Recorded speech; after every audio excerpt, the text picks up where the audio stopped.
Good afternoon, everyone. Myself, Shubham. I'm here today to present the challenges in deploying AI models in autonomous driving. I'll start by just telling you more about Valeo, and then we'll get to the core of the presentation. So Valeo is a global automotive supplier for autonomous driving for global OEMs and most of the mobility suppliers. We are present in around 28 countries with 144 sites and 64 R&D centers across Europe, Americas, and Asia. We have 4 divisions: driving automation, interior experience, powertrain, and lighting. Here in Ireland, we are located in Tuam, and we have a brain division for autonomous driving there. Before I move on to the challenges, I'll quickly give an overview about how AI is used in autonomous driving. We have lots of sensors mounted on the AVs, autonomous vehicles. We have cameras, LiDARs, and radars. Perception algorithms takes the input from them and processes and sees what's around the vehicles, perceive these things, detect the objects, whether they are static or dynamic. For the dynamic objects, we track their trajectories. With the prediction algorithms, these trajectories are fed into the planning software, where it plans how the AV will move in a safer manner on the road. These are a few of the modular AI architectures that are used within those small blocks. I'm not going to go further into this, but with this very short introduction to how AI is used, I'll quickly move on to the perception pipeline, which we deploy on the model, on the AVs. As you can see here, there are 2 parts. One is modeling, and one is model compression. When you are architecting these models for AV, it's very essential that you track each layers that is being used by the deep learning model. Each layer should be supported by the vendor wherever you are deploying the model. The SoC should support these layers. If they are not supported, what it does is it moves these layers to a very slow CPU core, which is very inefficient, and you won't reach the real-time performance that you need. So there are 2 mitigation strategies for this. One is knowledge distillation, another is neural architecture search. In knowledge distillation, what you do is you have a big model, which you use to train a small model, which is vendor compliant and deployment compliant. Second is the neural architecture search, where you iteratively go through the different pipelines which are hardware compliant.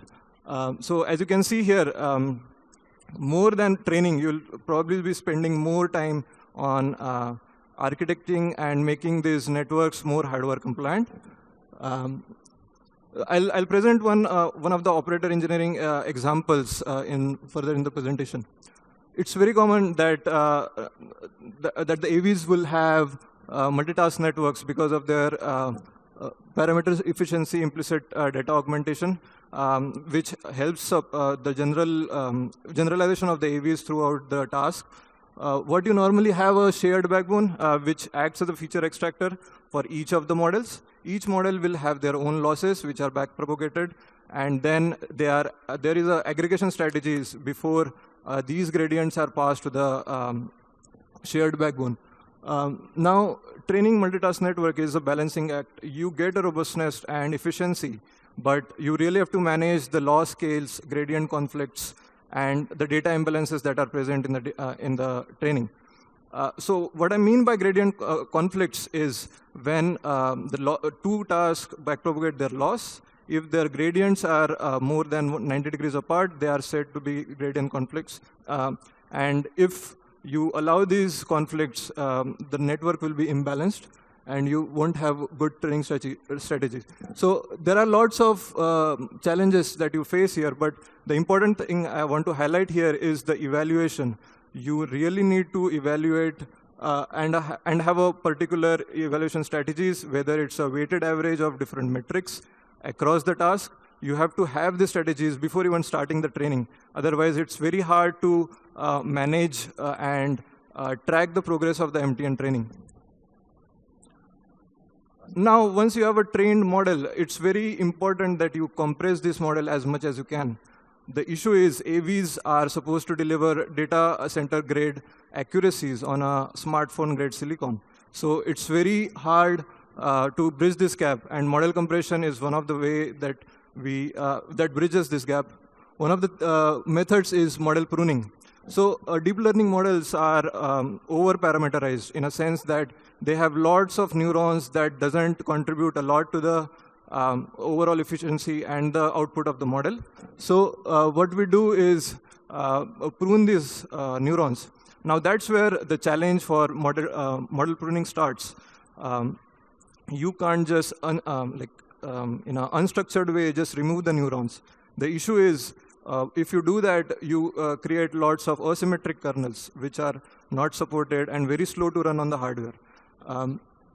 So you have to have a strategic, structured way to remove either a whole layer or a bunch of layers.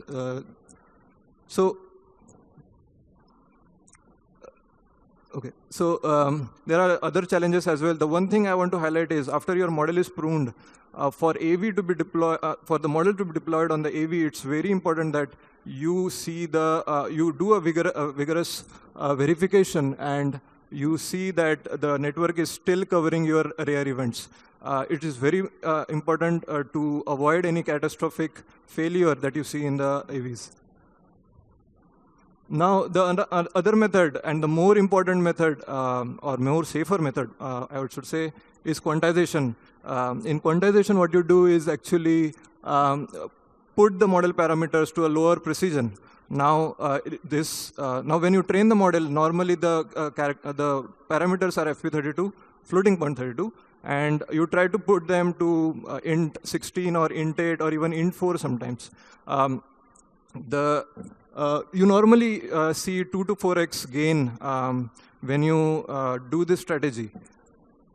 Now, there are two methods of doing quantization. One is post-training quantization, and another is quantization-aware training.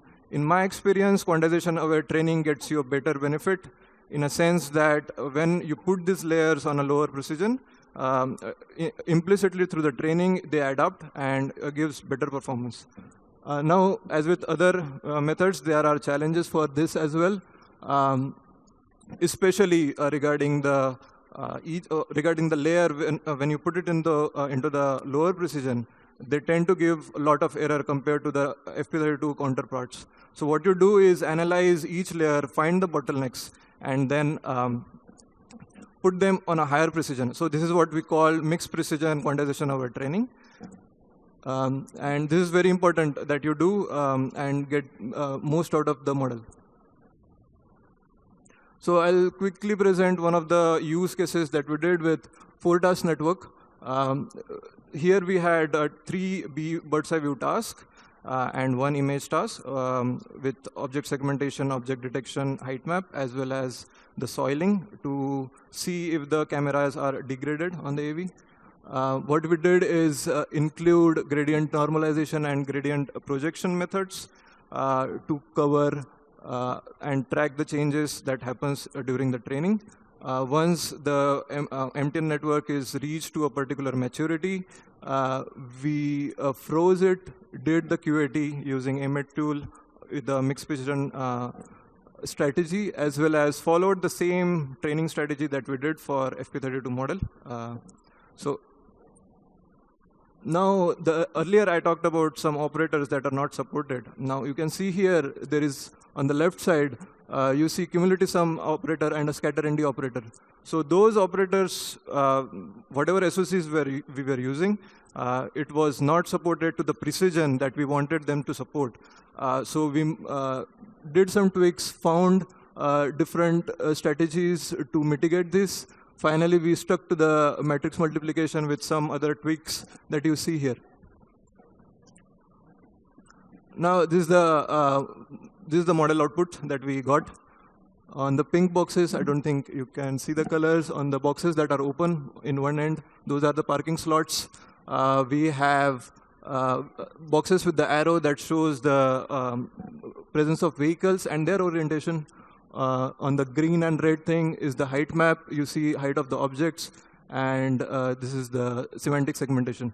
For soiling, each of the image will have a patch if there is a degradation on the image itself. So these are the other outputs. Yeah, that's it for me. Thank you very much.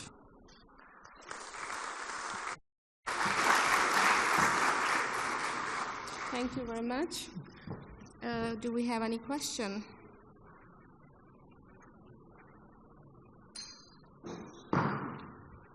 No. I have a lot of questions, actually. Yes. No. So I am very interested in end-to-end. Like, so in the autonomous driving, end-to-end is very popular. So, but there is always this idea of black box. Correct. So when we are talking about this very critical application of autonomous driving, it has to be safe, but then we are moving from a normal black box deep neural networks to end-to-end.